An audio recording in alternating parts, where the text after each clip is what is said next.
En toda empresa, los números hablan por sí solos. En AmCham Panamá también. Una cámara binacional, la más grande del país, con Estados Unidos como su principal socio comercial. Oportunidad de conectar con más de 400 empresas miembro. Más de 20 industrias y sectores empresariales representados. 11 comités sectoriales reunidos permanentemente. 23 AmChams en América Latina y el Caribe, 3 programas de responsabilidad social empresarial, más de 90 webinars, eventos y actividades en el año. Como empresa americana, es para nosotros de gran impacto pertenecer a AmCham, ya que compartimos la misma misión estratégica de promover el libre comercio y la ética empresarial. AmCham Panamá ofrece una cantidad de beneficios a sus empresas asociadas, de las cuales se puede destacar la posibilidad de contar con asesoría y conocimiento con causa de cómo se operan las relaciones dentro del país. AmCham es una organización excelente. Nos permite ganar exposición y establecer redes de contacto importantes y duraderas. Sin dudarlo, recomendamos a otras empresas a que formen parte de AmCham. Disfrute de todos estos beneficios y conéctese con un mundo de oportunidades para su negocio.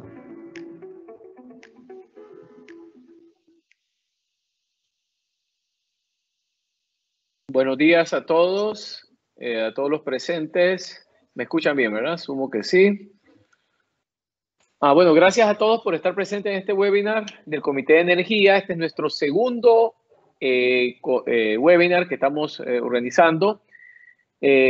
Como todos sabemos, pues después de la confirmación que la economía de Panamá cayó 17.9% en el 2020, no cabe duda que la gran mayoría de industrias fueron impactadas. Algunos quizás más drásticos que otros, quizás como el turismo, pero también energía tuvo sus golpes duros. Si hablamos de energía específicamente, algunas proyecciones estiman una caída de la demanda en el 2021, este año, del 20% comparada al 2019. Tenemos una moratoria y una morosidad de más del 60% de los usuarios sin precedentes. La falta de entrada de plantas de energía programadas y la salida de plantas térmicas son solamente algunas de los retos que hoy día tenemos que superar. A todo esto le agregamos que hay compromisos en el cumplimiento de los Objetivos de Desarrollo Sostenible de las Naciones Unidas, así como el Acuerdo de París. Es importante aclarar que antes de COVID del 2019, la Secretaría de Energía estaba liderando la iniciativa de formular los lineamientos de agenda de transición energética. Muchos de ustedes seguramente estuvieron en las mesas de trabajo, lo cual el pasado 24 de noviembre de 2020 se emitió la resolución de Gabinete 93.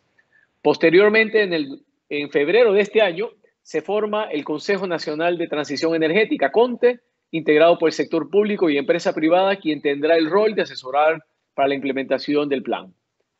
Para los cuales están en esta llamada y todavía no han leído el documento el decreto de la resolución Gabinete 93, les aconsejo que lo lean.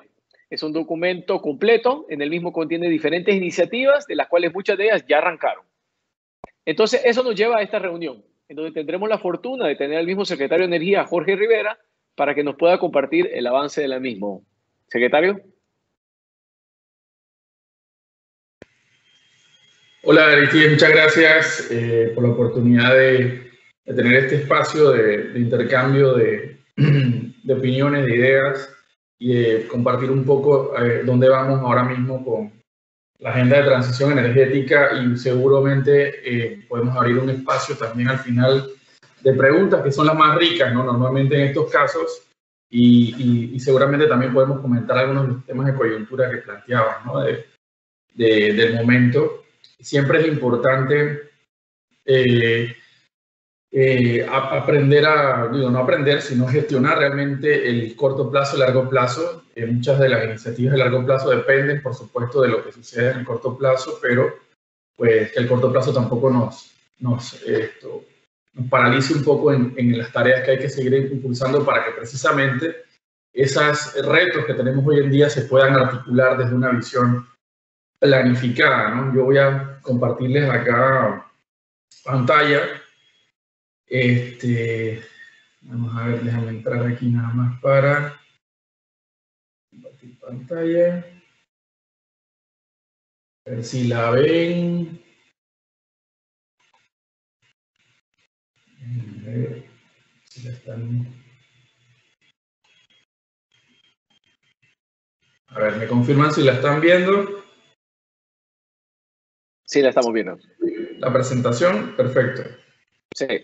Ok, muchas gracias. Bueno, ahí vamos a arrancar rapidito. La mayoría de ustedes ha tenido oportunidad de conocer el trabajo que estamos haciendo en este esfuerzo de plantear una hoja de ruta que complemente ese ejercicio inicial que se hizo en el 2016 del Plan Energético Nacional con visión al 2050, ¿no? Esa primera hoja de ruta de largo plazo que seteaba una serie de proyecciones y de objetivos macro.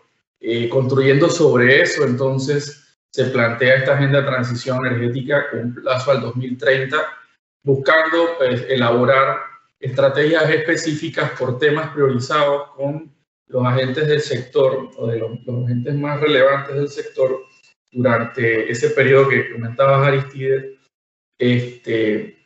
con dos drivers fundamentales, ¿no?, que tiene la transición energética hoy en día.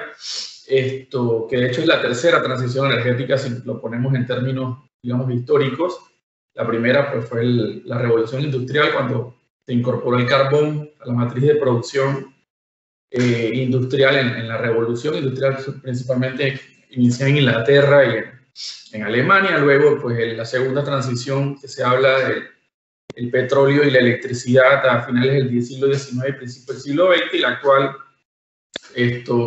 transición energética hacia la confluencia tecnológica y en el entorno de la industria 4.0.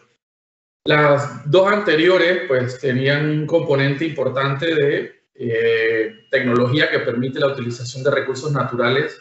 Esta también tiene ese componente importante tecnológico, no solamente a nivel de producción de energía como tal, sino también, como les decía, la confluencia de la tecnología de comunicaciones y del Internet, de la informática, que pues esta confluencia tecnológica lo que está haciendo es un cambio realmente paradigmático, disruptivo, tal cual o muy similar a lo que sucedió con las telecomunicaciones hace 2 décadas, cuando llegaron y se masificaron los celulares y los teléfonos inteligentes. Pero en este caso la diferencia es que hay un driver fundamental para esta transición, que es la lucha contra el cambio climático.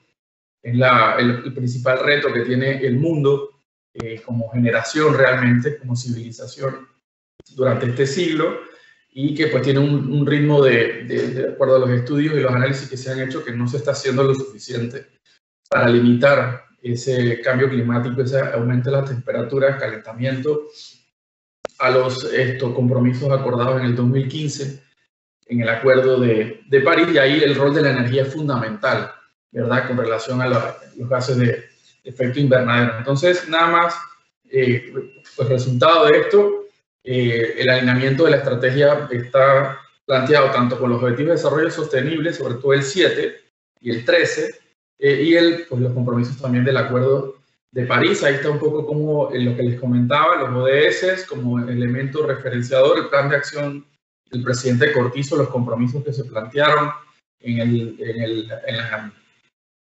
el apartado sobre energía del plan de acción, para ser coherentes entre lo que se prometió en campaña y las propuestas de políticas públicas ya en el ejercicio del gobierno, el PEN 2050, las mesas de diálogo, y entonces se generan los lineamientos estratégicos de la agenda que se aprobaron, como tú decías, Aristides, el 24 de noviembre del año pasado.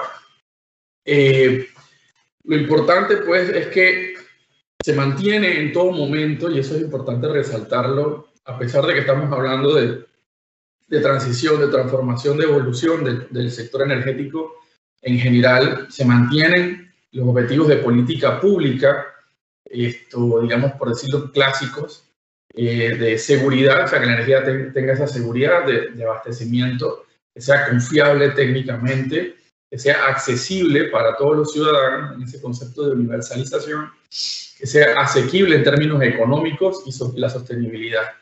Sin embargo, pues la transición energética está enmarcada en 4 tendencias que ya mencionamos, las 2 primeras, lo que es la descarbonización y la digitalización, ¿verdad? Esa confluencia lucha contra el cambio climático y confluencia tecnológica, esto desde el mundo de la tecnología de información, y luego entonces eso tiene, digamos, dos consecuencias principales, lo que es la descentralización de los sectores energéticos, sobre todo el eléctrico, y la democratización, es decir, cambia realmente, es tan profundo el nivel disruptivo que estamos teniendo que el rol de los consumidores, de los clientes, implica una democratización realmente de los procesos, no solamente del uso de la energía, sino también su producción a nivel creando incluso la figura de los prosumidores, que ya se tiene en el mundo de las redes sociales o de la información como tal. Ya existe la figura del prosumidor, donde ya no, pues el monopolio de la producción de información no es de los grandes medios de comunicación, sino cualquier persona con un blog, con una cuenta de Twitter, con una página web, hasta con una cuenta de Instagram por imágenes, se convierte en productor de información, con miles o millones de seguidores. Entonces, esta figura se está empezando a transponer, obviamente con las diferencias estructurales y tecnológicas, pero los ciudadanos están pudiendo ya cada vez más producir su propia energía, pues principalmente a través de paneles solares, y además gestionarla con medición inteligente, con softwares de apoyo, de manejo de información, de, bueno, qué hacemos con esa energía, a través de los sistemas de baterías que cada vez más permiten autonomía a los ciudadanos. Y bueno, de eso se trata un poco ya en específico la agenda de transición. Plantea 5 estrategias específicas para el sector de electricidad, 2 propuestas estratégicas para el sector de hidrocarburos y una estrategia transversal fundamental, de fortalecimiento institucional como estrategia per se, aparte que es un eje transversal de la propia propuesta, ¿no? La idea, pues, nada más para que tengamos el conocimiento en ese proceso de alineamiento de política pública con la lucha contra el cambio climático, las propuestas e iniciativas dentro del alineamiento estratégicos de la agenda de transición fueron incorporadas a el documento enviado en diciembre del año pasado por parte del gobierno a través de Mi Ambiente como actualización de los NDCs del Acuerdo de París. El tema de energía viene alimentado de esta propuesta de la agenda de transición energética, y además tiene el concepto fundamental de que tengamos la oportunidad de que luego de los efectos devastadores, sobre todo en nuestro país, de la pandemia, los efectos socioeconómicos, ese proceso de reconstrucción o de reactivación económica lo hagamos mejor, ¿no? A nivel internacional se conoce como el Build Back Better. Bueno, ya que tenemos la oportunidad de hacer las cosas, digamos, como un reseteo parcial, que lo hagamos, no mantener, digamos, la senda que teníamos anteriormente, solo que no sea solamente una proyección del business as usual, sino que tengamos otras oportunidades de mejora. Los ejes transversales de la agenda de transición, pues género es importante, estamos construyendo una hoja de ruta de género para esto, no solamente para que tengamos paridad en las posiciones o más espacios en los espacios de decisión y profesionales de mujeres dentro del sector energía, sino el rol de las mujeres en los proyectos, sobre todo comunitarios y a nivel ciudadano, y por supuesto a nivel, en el caso de las profesionales y de las directivas, a nivel de equiparación salarial también, un poco de oportunidades, ¿no? La de fortalecimiento institucional, como les decíamos, la de comunicación estratégica, que tiene que ver mucho con actitudes desde el punto de vista sobre todo de la eficiencia energética, que tiene un componente importante de uso racional que tiene que ver con conductas, no es con solamente cambio tecnológico, y la investigación, desarrollo e innovación, educación con aptitudes para poder formar realmente y aprovechar las oportunidades que brinda esto, pero la formación técnica y profesional que se necesita. De hecho, en este tema participamos en estos meses de la actualización del PENSIT, de CENACIT, del Plan Estratégico de Ciencia y Tecnología del país. Introdujimos también el componente de la agenda de transición, cuáles son las prioridades de la agenda de transición desde la investigación y desarrollo en el país dentro de ese plan. Ese es un proceso que estamos haciendo con varias de las entidades del gobierno que están encargadas de la política pública, haciendo esa transversalización de la agenda de transición en esas propuestas. Y por último, un eje transversal es, bueno, cómo consolidamos ese hub energético sostenible a través de estas iniciativas, no solamente a nivel, digamos, de tanto de hidrocarburos como el hub que tenemos ya de bunkering asociado al canal de Panamá y la introducción de gas natural en nuestra matriz, como un hub regional, sino también desde el punto de vista eléctrico, esa consolidación con la interconexión con el mercado eléctrico regional centroamericano y, por supuesto, el avance del proyecto con Colombia, sino que también se convierta en un hub de servicios asociados al sector energético y un hub de generación de conocimiento. De eso se trata un poco la propuesta y, como usted ve, las 5 estrategias son la de acceso universal, que es la que busca pues, cerrar la brecha de las personas que aún no tienen electrificación en nuestro país y que aún cocinan, que se queda muy a veces invisible frente a la necesidad de electrificación, el tema de la cocina, formas modernas de cocinar para alrededor, por usar un número grueso, de 100.000 familias, no personas, familias que no tienen acceso a electricidad en nuestro país y cocinan todavía con leña o carbón o similares. La mayoría de estas están concentradas en las comarcas indígenas.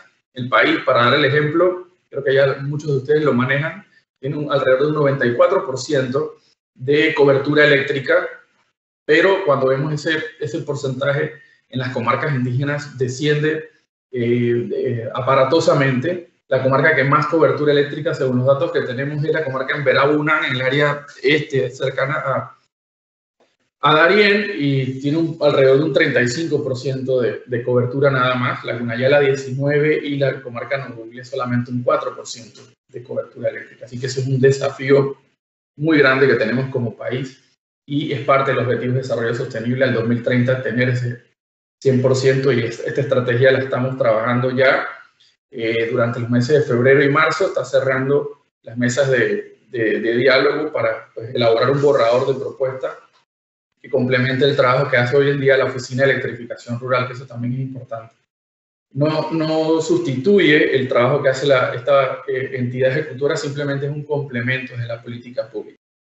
La de uso racional y eficiente de energía, para ser breves, busca implementar una ley, la Ley 69 del año 2012, que se elaboró, tiene muchos componentes, mucho contenido, que es necesario dinamizarla y que se implemente y se ejecute de la forma más eficaz posible. Por eso estamos planteando esta estrategia. Debe estar arrancando su proceso en julio de este año, alrededor de mediados de este año, pues hablando de administradores energéticos en el sector público, los estándares de eficiencia, la certificación de empresas y otra serie de componentes importantes, campañas de sensibilización y tal, ¿no? Eso se trata poner sobre la mesa la necesidad de la eficiencia energética. La movilidad eléctrica también está avanzando. Ya tenemos una propuesta de incentivos fiscales que se está trabajando con las autoridades económicas del país, con los rectores. Se está adelantando con MIBUS el tema de una posible compra de una pequeña flota de autobuses eléctricos. Se está trabajando también con el propio Estado, la Dirección de Contrataciones Públicas, la posibilidad de un convenio marco también de vehículos eléctricos para el país. Hay unas mesas de trabajo para pues,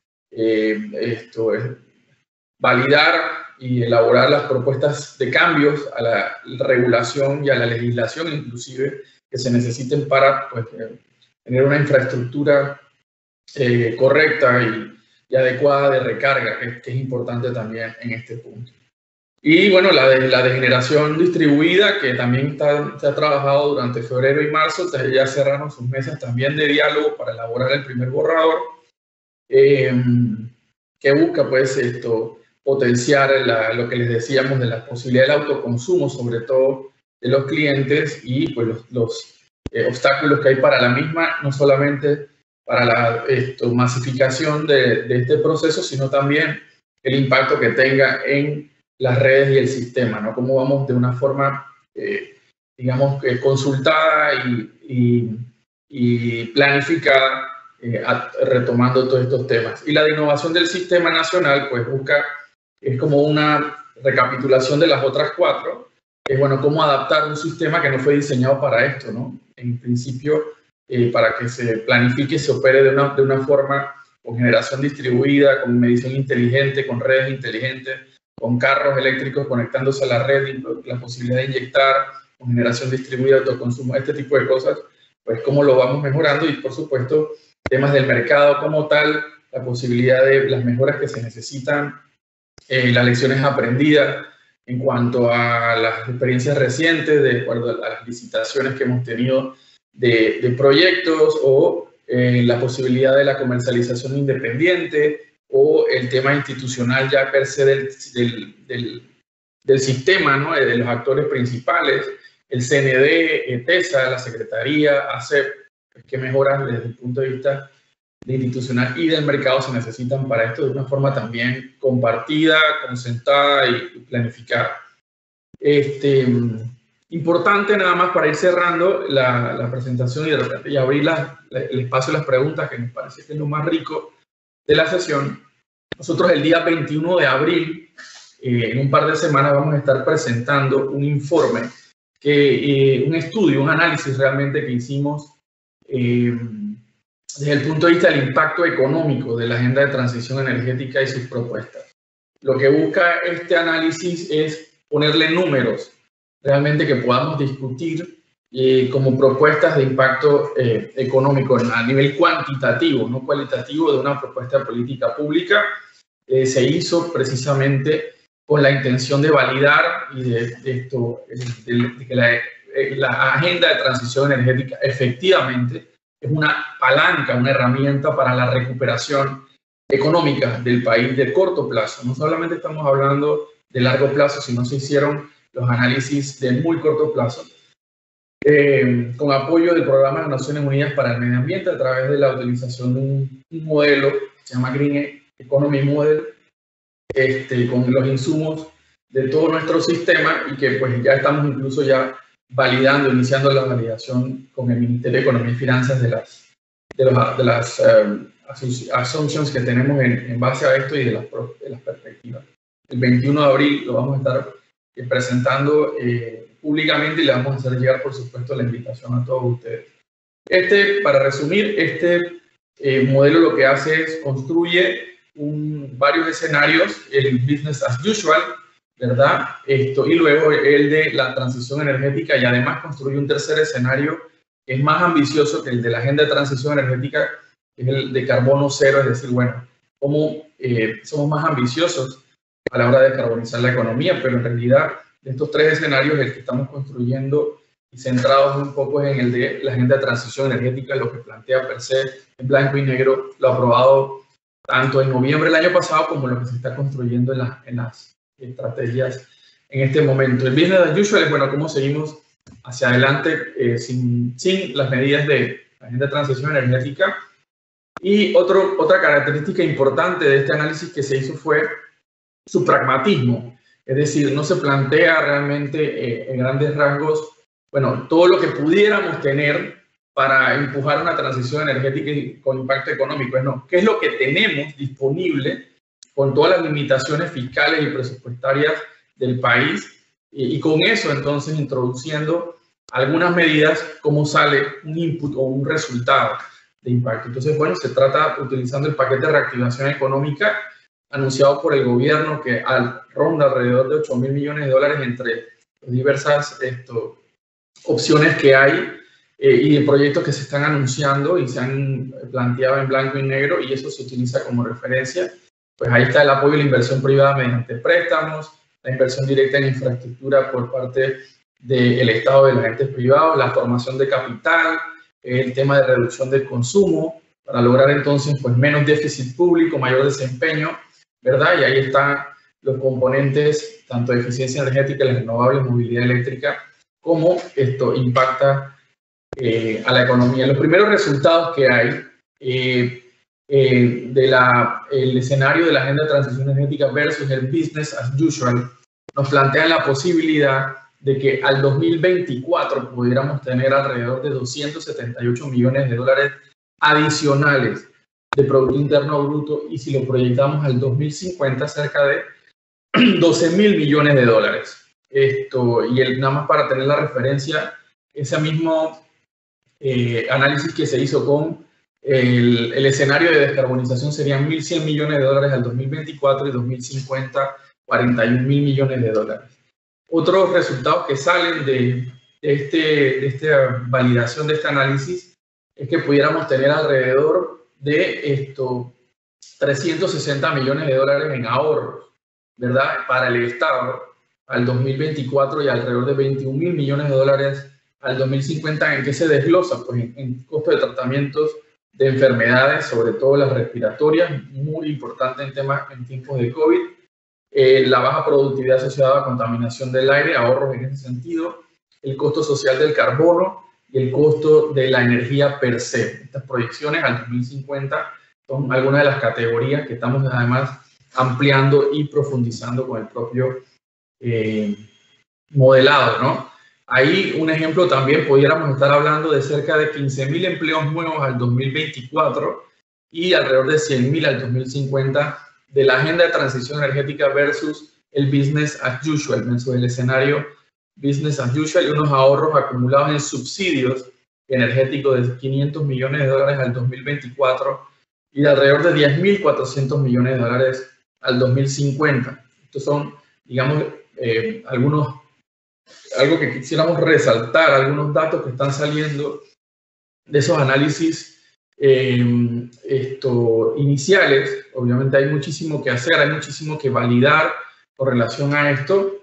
Y bueno, los objetivos que estamos buscando siempre es esa hoja de ruta para los próximos 10 años, para que los ciudadanos, las empresas y las autoridades entendamos pues las oportunidades que hay desde la agenda de transición energética, por supuesto los retos, los desafíos, los obstáculos, que los tengamos, digamos, ya mapeados o lo más mapeados posibles para poder ir superándolos en conjunto. También buscar esta hoja de ruta de mayor certidumbre desde la política energética para atraer más inversiones a nuestro país en los próximos años, que se necesita inversión directa internacional. Y bueno, cómo podemos incidir en ese redireccionamiento de muchos de los recursos que están pues planteados como parte de la reactivación económica, incorporándole medidas de transición energética que vamos a estar explicando y compartiendo ya más en detalle a partir de la publicación del mismo, ¿no? Y solamente recordar y bueno, reiterar que esta propuesta busca precisamente eso, tener una hoja de ruta, tener elementos cuantitativos que nos permitan robustecer esa propuesta, que se convierta realmente en una palanca de reactivación económica, no solamente para el sector, sino también para nuevos sectores, involucrando pues en toda la cadena de valor. De hecho, la mayoría de por ejemplo, de los empleos, del análisis que se hizo en el estudio de impacto económico, la mayoría de los empleos que surgen de la transición energética están asociados a servicios, ¿no? Servicios asociados a actividades de la transición energética por la propia característica de nuestro país, y los otros pues en infraestructura eléctrica, en las energías renovables, en eficiencia energética.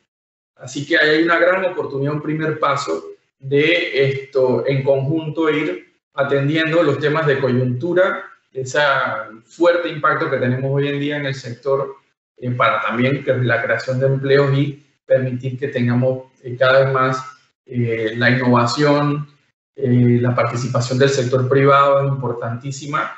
Todas las propuestas de esta agenda de transición involucran el perfeccionamiento, la mejora de los mercados de tanto hidrocarburos como de electricidad. El Estado realmente lo que está participando pues, es en su función principal de electrificación rural, de cerrar la brecha de acceso vía presupuesto público, así como también el de cocción. El resto son a través de mecanismos de mercado. Estamos trabajando también, la idea es, ya teniendo las estrategias estas que les comentaba, tanto de electricidad como de hidrocarburos. De hecho, se me quedó las dos propuestas de hidrocarburos por explicar, pero la idea es que teniéndolas ya, tengamos también un análisis de impacto financiero de las mismas, de los requisitos financieros que necesitamos para viabilizarla específicamente, pero también desde el punto de vista de inversión, ¿no? Aterrizar también ese componente que estamos trabajando en paralelo. Y para cerrar, pues que no se me quede de último, no por menos importante, las dos propuestas estratégicas para hidrocarburos. La primera es la actualización regulatoria de nuestro sector de hidrocarburos, del downstream que tenemos en Panamá, desde pues, la figura, lo que se conoce como el decreto de Gabinete 36, que data del 2003, esa actualización regulatoria que incorpore nuevas figuras de dinamización del mercado, pero también corrija algunos defectos que se tienen a nivel de manejo de información, mejora de la fiscalización, mejora de los servicios que se prestan por parte de la regulación, las figuras que hay. Y en paralelo, la otra propuesta entonces es también tener una hoja de ruta para el sector de hidrocarburos, que normalmente queda, digamos, un poco eclipsado por el sector de electricidad. No es casualidad eso. Bueno, ¿cómo podemos plantear una hoja de ruta por los próximos 10, 20 o 30 años para el sector de hidrocarburos para consolidar su actividad como eje de crecimiento económico, pero también incorporando de forma, como decimos, de un proceso gradual, mecanismos de transición energética también para el sector de hidrocarburos, que lo estamos viendo cada vez más, no solamente en Panamá, sino a nivel global, como las grandes empresas relacionadas a los hidrocarburos incorporan este tipo de medidas desde las matrices. Bueno, como Panamá también se convierte en una oportunidad para ser parte de esto. Y ahí cerrando también, hay una gran oportunidad para nuestro país con el tema del hidrógeno. Lo estamos trabajando también, adelantando en esa parte. Pero bueno, ahí se está realmente pues, un impulso tecnológico que hay y un impulso de recursos, de voluntad traducida en recursos por primera vez.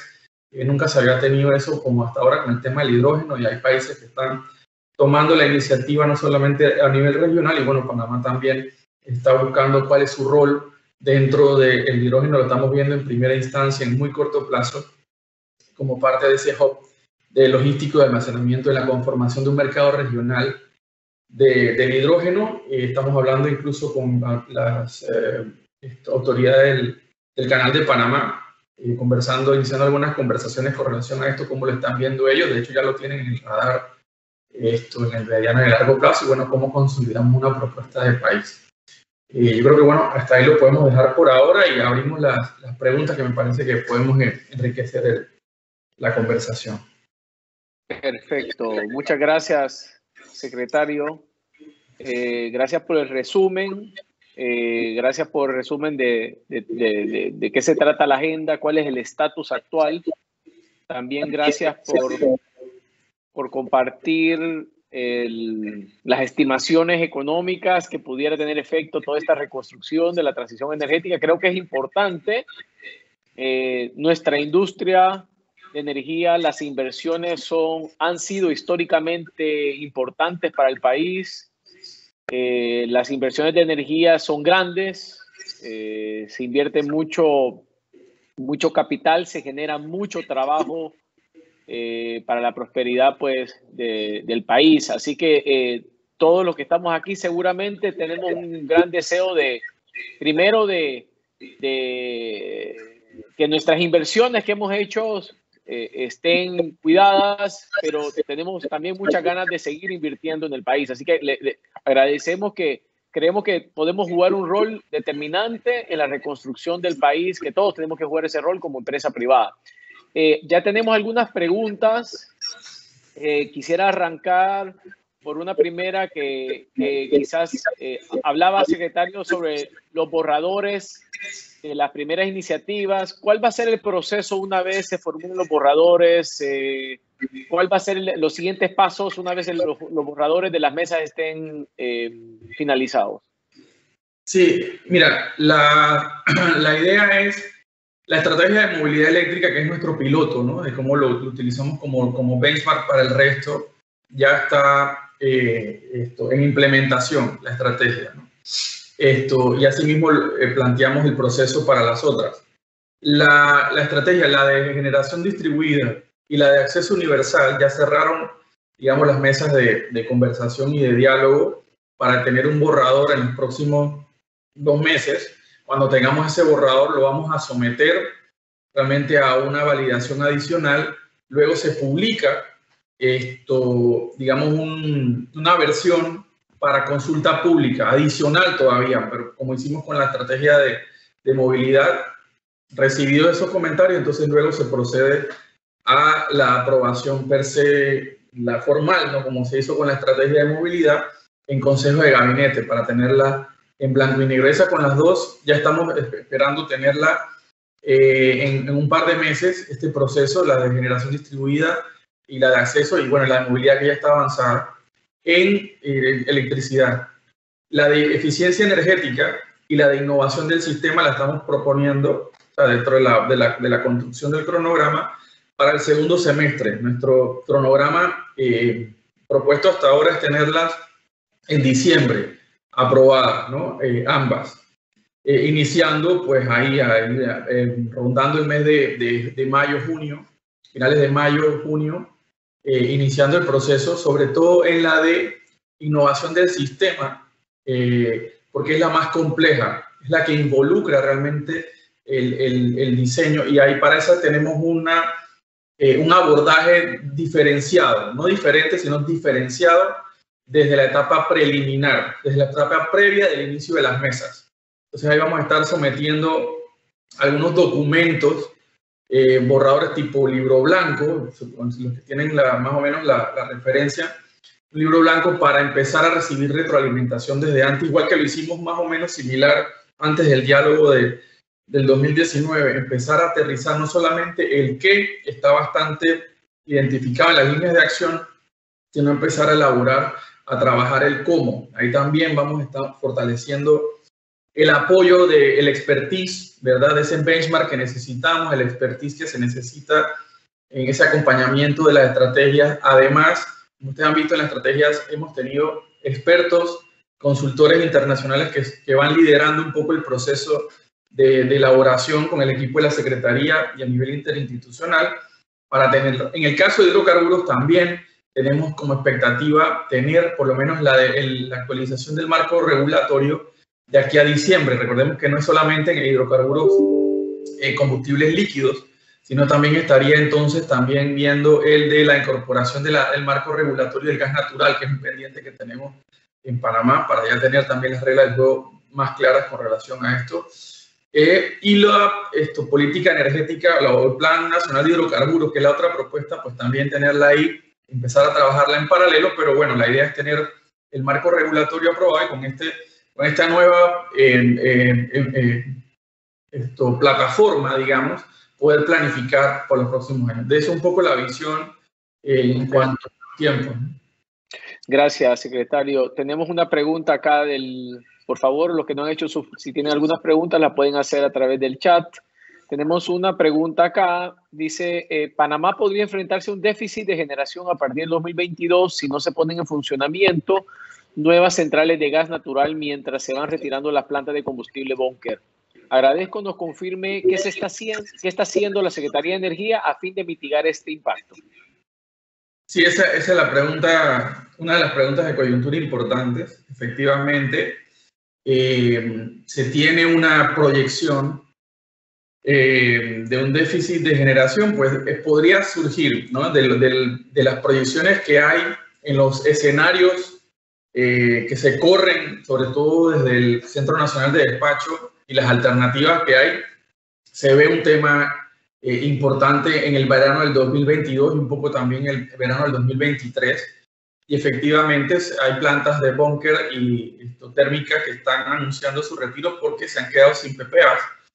Y lo que está haciendo la Secretaría, no solamente la Secretaría, sino el regulador, ACEP, la propia ETESA como responsable del sector de las compras, y también a nivel interinstitucional, más allá del sector energético. Por supuesto, ahí tenemos el equipo de gobierno, estamos viendo ese tema, y ya hay la posibilidad entonces de un mecanismo, de una licitación, como ya anunció el regulador Armando Fuentes hace unos días, la posibilidad de una licitación. De hecho, el año pasado nosotros llamamos una licitación de corto plazo con este objetivo, era más abierta. Sin embargo, pues las circunstancias de la propia pandemia y de algunos elementos, lo que vamos a hacer es actualizar ese requerimiento. Así que esperemos que tengamos noticias en el muy corto plazo. Cuando estamos hablando del corto plazo es propio mes de abril con relación a eso, y sí lo tenemos realmente en el radar y entendemos las implicaciones que puede tener el mismo, ¿no? Así que esperemos noticias muy pronto, muy pronto. Excelente, gracias, secretario. Hay otra pregunta. Tenemos, ¿la estrategia del sector de hidrocarburos incluye la reglamentación de los bloques de sísmica multicliente? ¿Existe fecha tentativa? Esa es la pregunta. Sí, además esa es una pregunta importante que me permite aclarar un tema. Las estrategias del sector de hidrocarburos de la agenda de transición energética tienen que ver con el downstream en el país. Y un poco ahí del midstream que tenemos. El upstream, que es lo que se refiere a la posibilidad de exploración de hidrocarburos en Panamá, eso tiene otro abordaje. No es un abordaje que estamos haciendo muy diferente por las implicaciones que tiene. Esto ya es grandes ligas, como se dice, no quiere decir que en Panamá no tengamos grandes ligas, pero estamos hablando de componente global, ¿no? En términos de la masiva inversión, y además de que en downstream tenemos mucha experiencia en nuestro país, en upstream no tenemos experiencia. Panamá no es un país petrolero, de exploración petrolera, así que se tiene una data que se recabó con los contratos multiclientes, como precisamente plantea la pregunta a Amanda, que la veo aquí en el chat. Pero eso le estamos dando un abordaje diferenciado. ¿Por qué? Porque para poder establecer una ronda de licitación de exploración necesitamos tener un alineamiento estratégico específico y un fortalecimiento tanto institucional como de política y del marco regulatorio que todavía no tenemos en Panamá para hacer algo bien hecho. Eso estamos haciendo unas gestiones de un apoyo, digamos, a nivel internacional. Tenemos varias alternativas sobre la mesa, pero igual hay que hacer ese alineamiento previo para tomar la decisión, no solamente de la Secretaría de Energía, ahí está involucrado, por supuesto, otras entidades, el Ministerio de Economía, el Ministerio de Ambiente, el Ministerio de la Presidencia. Es una decisión, pues, a nivel, digamos, de equipo interinstitucional. Pero sí lo tenemos en mapa, pero no es parte específico por lo que ya les he comentado. Ok, muchas gracias, secretario. La siguiente pregunta. Las 5 estrategias del sector energético requieren cambios importantes y adaptados al contexto país de la regulación vigente. No obstante, la SEP no se ha involucrado activamente en los espacios creados por la Secretaría Nacional de Energía. ¿Se tiene planteado alguna alternativa para tener un acercamiento real de estas dos instituciones a fin de que se logre un avance en ese sentido? Sí, esa también es una muy buena pregunta, Sergio. Mira, sí hay un acercamiento entre la SEP y la Secretaría. Lo que pasa es que en las mesas de trabajo no ha habido esa presencia, digamos, de primera línea de la ASEP o del regulador, pero no es un tema de contenido, es un tema de formato, porque el regulador pues considera, y así lo ha hecho saber varias veces, no solamente en este tema, sino incluso hasta cuando estamos haciendo discusiones de proyectos de ley en la Asamblea, de que como es el regulador, tiene que tomar algunas decisiones sobre los temas que se están discutiendo, prefiere entonces que la coordinación institucional sea de otra manera, no dentro del espacio, para no adelantar posibles opiniones. Yo creo que es un tema de formato, más que de contenido. La SEP está al tanto en coordinación con nosotros, pero mediante otro mecanismo. Así que sí hay ese acercamiento de los temas, de los contenidos, de las propuestas de estrategia, y fundamentalmente mucho de lo que estamos planteando en las estrategias se tiene que traducir a nivel de regulación. Entonces el rol del regulador es fundamental, como tú lo dices, pero sí hay ese acercamiento, pero no en el formato que estamos en las mesas que hemos trabajado. Gracias, secretario.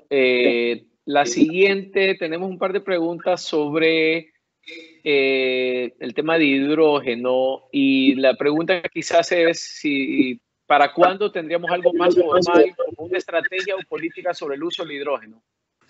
Sí, mira, Chile, que es el país más avanzado de América Latina, con el tema de una hoja de ruta de hidrógeno, la presentó luego de varios meses de estar avanzando con eso. En este momento, Costa Rica, Colombia están diseñando, están elaborando esa hoja de ruta para hablar de los vecinos directos, ¿no? Al igual que otros países, propio Brasil, Uruguay. Nosotros lo que estamos haciendo es dos cosas. Ya tenemos incluso el apoyo del BID para realizar esta primera abordaje de una hoja de ruta. Pudiéramos estar hablando de este año, pero estamos haciendo un esfuerzo adicional para tener en un corto plazo, tal vez para mediados de año, una visión macro de entender mejor con números, poniéndole números a